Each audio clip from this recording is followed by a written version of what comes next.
नमस्कार, मैं हूँ रुचि शर्मा। वेब3 की तमाम बड़ी खबरें लेकर हाजिर हैं हम।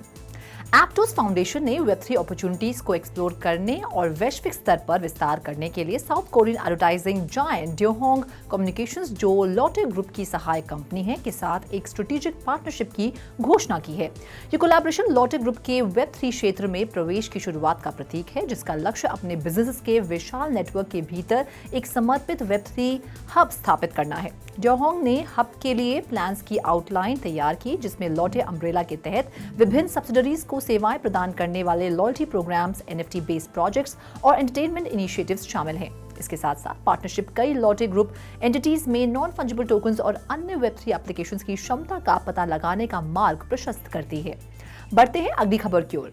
फ्रेंच क्रिप्टोग्राफी स्टार्टअप जामा ने multi coin capital, protocol labs और पोल्काडॉट के को फाउंडर गैविन वुड और सोलाना के को फाउंडर एनाटोली याकोवेंको जैसे वेल नोन क्रिप्टो प्लेयर्स की भागीदारी के नेतृत्व में सीरीज ए फंडिंग राउंड में $73 मिलियन जुटाए हैं। जामा एक ओपन सोर्स क्रिप्टोग्राफी कंपनी है जो फुली होमोमॉर्फिक इंक्रिप्शन नामक की एक नई प्रकार की तकनीक का निर्माण करती है। फंडिंग का उपयोग ब्लॉकचेन और आर्टिफिशियल इंटेलिजेंस में एप्लीकेशन बनाने के लिए किया जाएगा। इस फंडिंग दौर में अन्य प्रमुख निवेशकों में Meta Planet, blockchain, V Squared, Stake Capital और पोर्टल वेंचर्स, फाइलकॉइन के फाउंडर और सीईओ जोआन बेनेट, स्टेकडाओ से जूलियन और ग्वाटलेट से तरुण चित्रा शामिल थे। बाकी अहम खबरों के लिए करते हैं विशाखा का रुख। मेटा सोशल मीडिया दिग्गज, जिसे पहले फेसबुक के नाम से जाना जाता था, अपना ध्यान इंडिविजुअल सेंट्रिक मेटावर्स एक्सपीरियंस से हटाकर एंटरप्राइज एप्लीकेशंस और एआई की ओर स्थानांतरित कर रहा है। ये game changers 3 predictions for technological transformation in 2024 and beyond नामक हालिया ब्लॉग पोस्ट में परिलक्षित हुआ है। पहला प्रेडिक्शन मेटा की दिशा में संभावित परिवर्तन पर प्रकाश डालता है। ये सुझाव देता है कि मेटावर्स को एंटरप्राइज और एजुकेशनल सेटिंग में अपना प्रारंभिक मूल्य मिलेगा। संभवतः बिजनेसेस द्वारा उनके क्वेस्ट वीआर हेडसेट हार्डवेयर को अपनाने की दिशा में एक रणनीतिक स्ट्रैटेजी का संकेत मिलता है। इसके अलावा पोस्ट में प्रतीत होता है कि मेटावर्स हाइप में गिरावट को स्वीकार करता है, इसे डेड कहता है और एआई में बढ़ती रुचि के साथ इसकी तुलना करता है। मेटावर्स में कंज्यूमर की रुचि को स्वीकार करते हुए जो ऐप स्टोर पर क्वेस्ट ऐप के प्रदर्शन से प्रमाणित है, मेटा सहयोगी कंप्यूटर एडेड डिजाइन टूल जैसे कि बिजनेस एप्लीकेशंस पर जोर देता है। ये एंटरप्राइज की जरूरतों के प्रति उनकी मेटावर्स स्ट्रैटेजी के संभावित रीओरिएंटेशन का सुझाव देता है।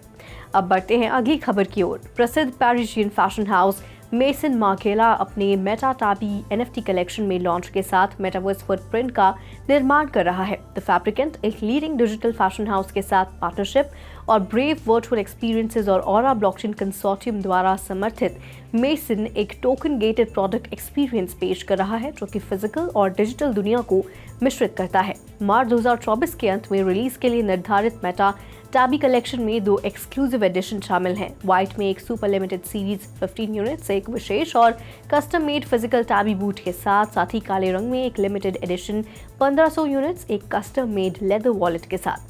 डिजिटल कलेक्टिबल्स अपने होल्डर्स के लिए डिजिटल, फिजिकल और मिक्स्ड रियलिटी प्लेटफॉर्म्स पर कई प्रकार के लाभ प्रदान करती हैं, जो कि वेब3 प्रोडक्ट और लॉयल्टी प्रोग्राम के माध्यम से लग्जरी ब्रांड अपने कम्युनिटी के साथ जुड़ने के चल रहे बदलाव को दर्शाते हैं।